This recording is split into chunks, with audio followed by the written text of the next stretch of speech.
Good morning. Time again for another Monday morning motivation. Get us off to a good start to the week.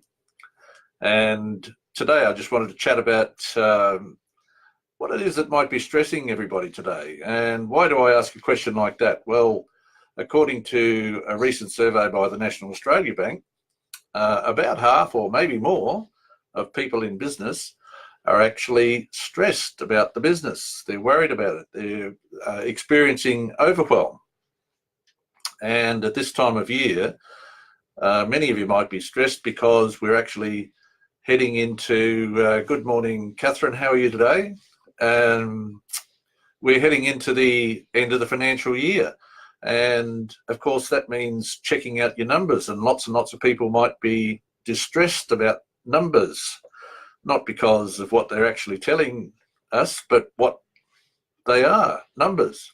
Now, a lot of people have difficulty with numbers, and that's not necessarily a bad thing, except that numbers give us the answers in business.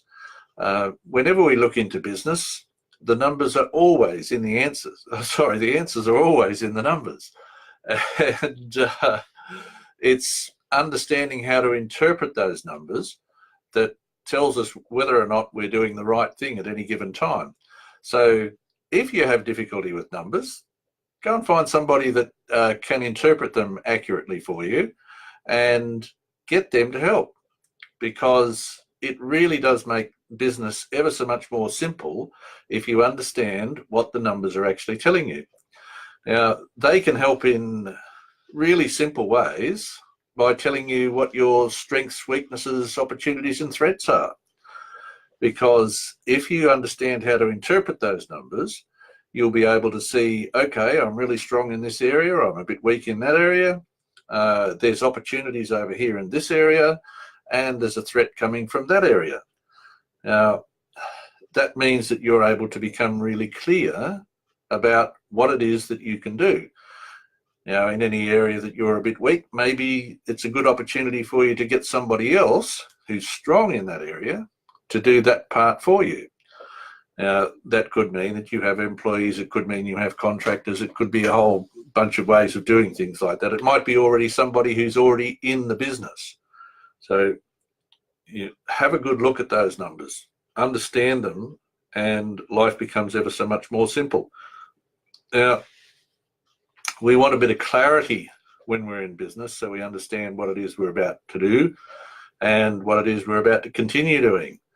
What's your plan? Do you have a business plan, and is it written down? And if it's not written down, please get it written down.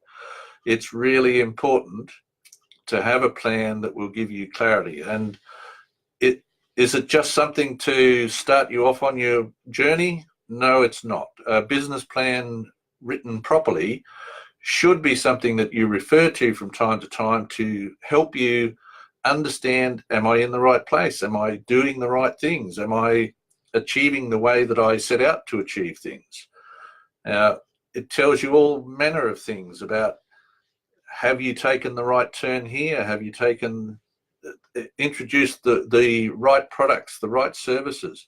Are you speaking to the right people? Are you dealing with the appropriate client? Is the customer somebody that you really can help? You need to identify all of these things through your planning. And if it's not written down, it means that your plan can change without you necessarily noticing it. Because if we're working from our mind all the time, everything that happens to us has an influence on how we see things. So if we've got it written down, we can go back to it. Am I doing this the right way? Yeah. Am I the right person to be doing this job? All of those questions can be answered readily in that. Now, that brings us back to numbers, because if we've got the right plan, we just want to monitor that we're doing it the right way. The numbers will give you that answer every time. So we've had a bit of a broken week last week with holidays and such. Now's the time to get stuck in and make sure we make the run home to the end of the financial year a good one. And making steps the right way every time is going to make sure that we get there in the right frame of mind and with the right result. So out we go. Great week to get into it. Make sure that the last part of this financial year is your part. A good one. Have a great week.